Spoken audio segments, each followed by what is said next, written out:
Hello mga best! Welcome back again sa ating channel. Sa inyong mga bago, nice to meet you and welcome mga best. Sa inyong lahat na patuloy nag-share na inyong mga comments and ideas dyan, maraming salamat mga best. Sa inyong mga nagtanong, sana naliwanagan natin kayo mga best. Pakibasa na rin ang mga comments dyan sa baba. Marami kayong matutunan dyan. Bago ako magsimula, shoutout sa inyong lahat. And sana nasa healthy, happy, and safe life kayo mga best.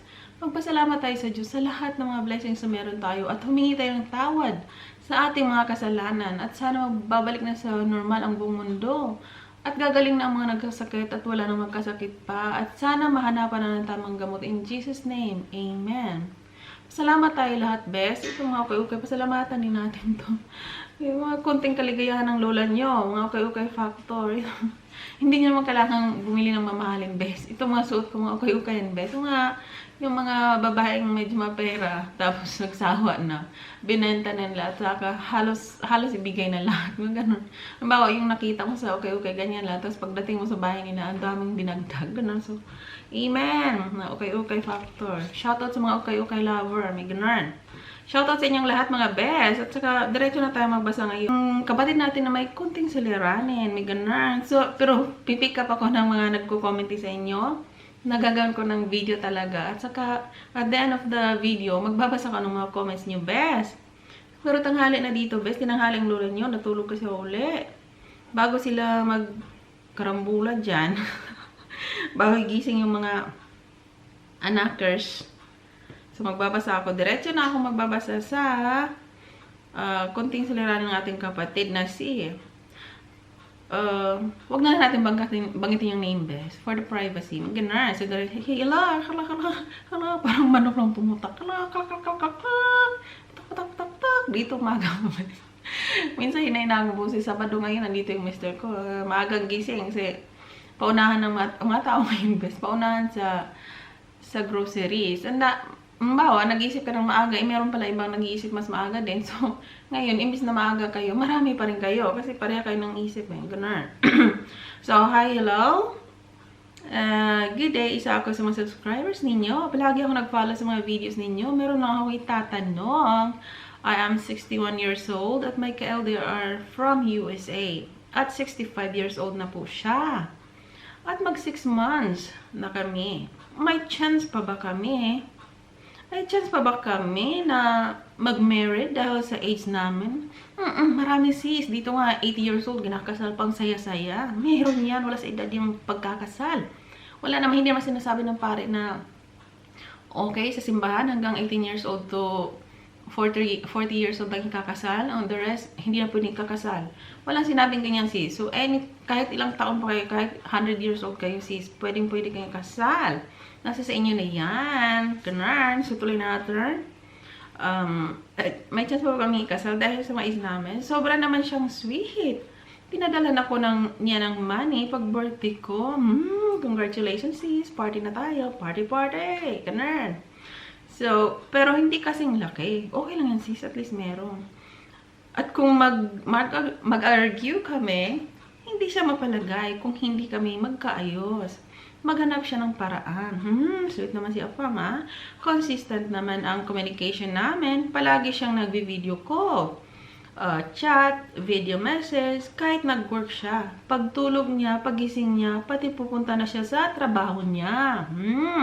Non-stop. Parang disco lang, non-stop. Pero nalilito lang ako. Ayan, kasi sabi niya, bibisita siya sa akin. Sabi niya, yes. Ako sabi ko, bululan ulan yung best. Hindi ko edit yan. Kakagising ko lang ka-share. Ganun. Nalilito lang kasi ako. Kasi sabi niya, bumisita siya sa akin. Sabi niya, yes. Pero, sabi pa niya,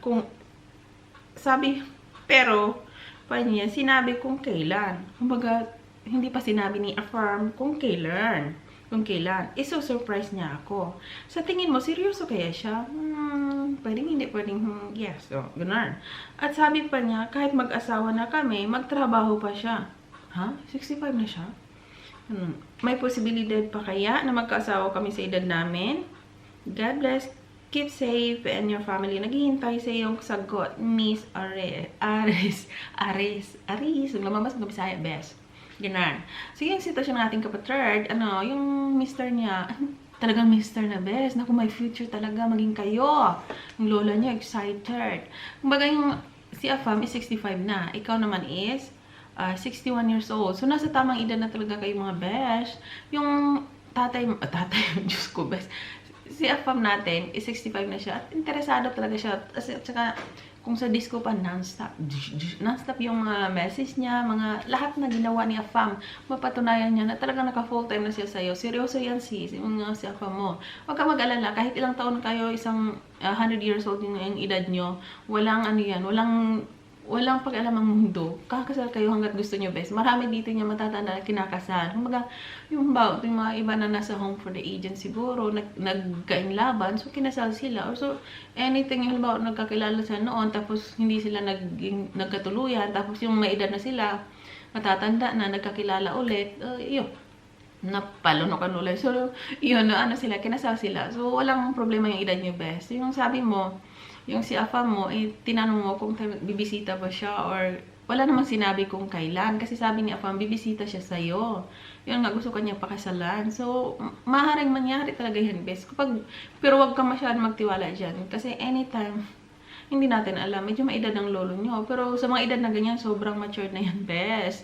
At saka sa mga edad na ganyan, normally yung mga ganyang edad is pension na siya. Pero, hindi lahat. Depende kasi sa sitwasyon, best. Marami akong kakilalang ganyan dito. Nasa 70 plus na. Nagtatrabaho pa rin. Kasi, best dito, best mostly yung mga ganyang edad ng titibay pa. Hindi katulad sa atin. Nag-araro, sobrang init ng araw. Syempre, ano pang na-expect mo? Mangungulubot talaga yung natin. Yung itsura natin. Depende na rin yan. Kahit nag-araro ka dyan, kung masayahin ka. So, hindi ka tatablan ng kulubot. Pero kung ganitong, meron akong kakilala 70 years old, nagtatrabaho pa. Pero kung sa kanya naman is sarili niyang kumpanya yung best. Kung parang nag-enjoy lang siya. At least, part na kasi yung life niya, yung best, sarili niyang negosyo. So, part niya. So, nagtatrabaho pa siya hanggang dito kasi walang pake. Hanggat kaya mo, best. Kahit ugod-ugod ka na, kung kaya mo pa mano dyan, hala, go, go, go. At saka kung masaya ka naman, at exercise na rin yan sa'yo, yung mga ganun. So, sa'yo, si Afam mo, sabi niya, kahit mag-asawa na kayo, magtatrabaho pa rin siya kasi go, go, go. Kung dyan ka masaya at kaya naman katawan, go, why not? Kasi dito, mostly ngayon, tinaasan na yung retirement. Kumbaga, parang umabot natin 67. Iwan ko, huwag natin pag-usapan yung retirement, mga ganun. So, sa'yo, sis, good luck sa'yo. Feeling ko naman seryoso yung Afam mo. Enjoy nyo lang yung moment na magkasundo kayo. At saka ituloy-tuloy nyo lang yung mga bagay na ginagawa nyo na sa palagay mo nagpapatibay ng relasyon nyo. Feeling ko seryoso yan, sis. Pero huwag ka masyadong magtiwala. Ang hirap na. Ganun. Mahirap na. Masyado tayo magtiwala sa isang salita. Hanggat hindi pa tayo pinakakasalan yan, anytime pwedeng maging friends na lang kayo. Maging block na lang kita. Ganun. O kaya hindi ka nagkausapin. Mga ganong factor. So, huwag kayong masyadong magtiwala. So, enjoy nyo lang yung moment sa isa't isa. Kumbaga, nagtiwala ako sa'yo. Hello, honey, sweetheart. How are you? I'm doing great. And I hope that you're doing great, alright. Your family is also doing great. Pero hanggang dito lang pala, best. Hindi yung, hello, honey, with feeling talaga, best. Yung parang, kumbaga, pag nawala siya, hindi mo kaya. Mga ganun.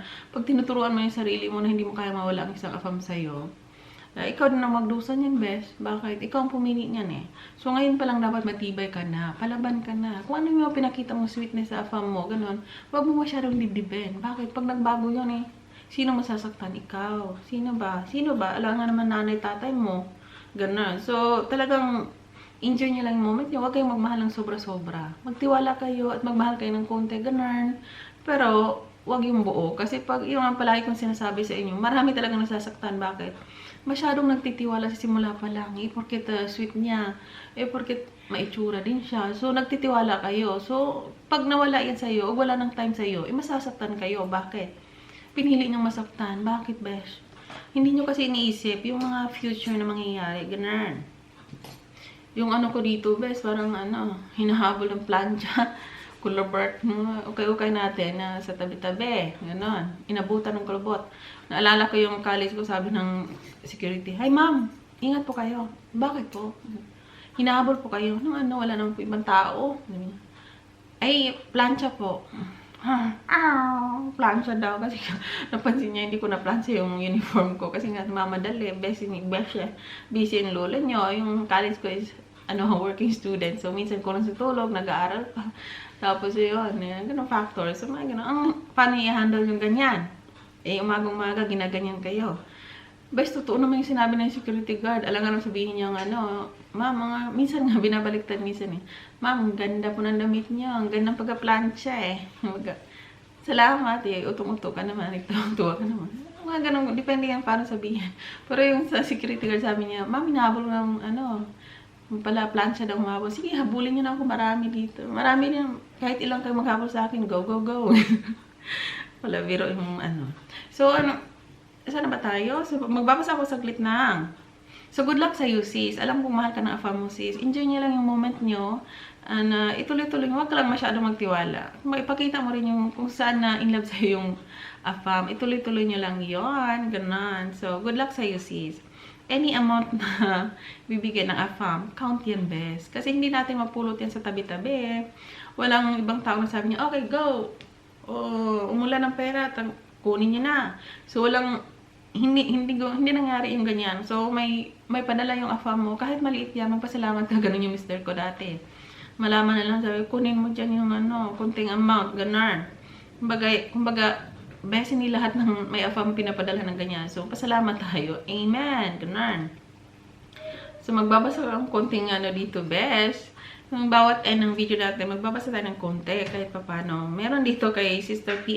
Sabi niya, naluloko ka lang yan. Kasi may mga AFAM kasi na masyadong nagsasabing, "Mahal kita," pero wala namang time. So, niloloko ka lang yan. So, hanap na lang ng iba, mas mababa dyan. May ganun. So, minsan pag sobrang maedad na yung lolo nyo, sobrang tanda na, tapos wala na masyadong time sa inyo mga bes. So, para mag-isip-isip na kayo, best. Kasi alam nyo na yung buhay na papasukin nyo kung ituloy-tuloy nyo pa. Kung mahal nyo talaga yan, kung yan na talaga at wala ng iba, tuloy-tuloy mo lang, best. Ganon. Respeto natin. Kung diyan ka masaya, go, go, go. Alam nga naman, piliin mo yung mga bagay na hindi ka masaya. Ganon.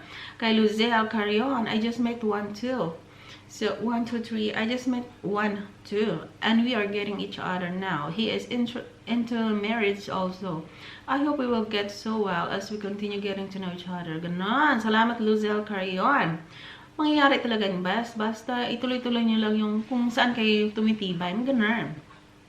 Kay Sister Lynn Ethran, "Hi, Ate Sally, good morning po. Tama po lahat ng mga payo ninyo. Relate much po ako sa mga sinasabi nyo. Tama po, wag po ibigay lahat ng tiwala sa AFAM. Dapat sakyan lang po siya." At hindi ko sinabi sakyan ng kabayo, gano'n. Sakyan nyo lang mga usap-usapan nyo, gano'n. Kung bakit nagtiwala kayo, hindi naman, gano'n. Para kahit paano hindi kayo masasaktan anytime na mangyaring hiwalayan kayo, gano'n.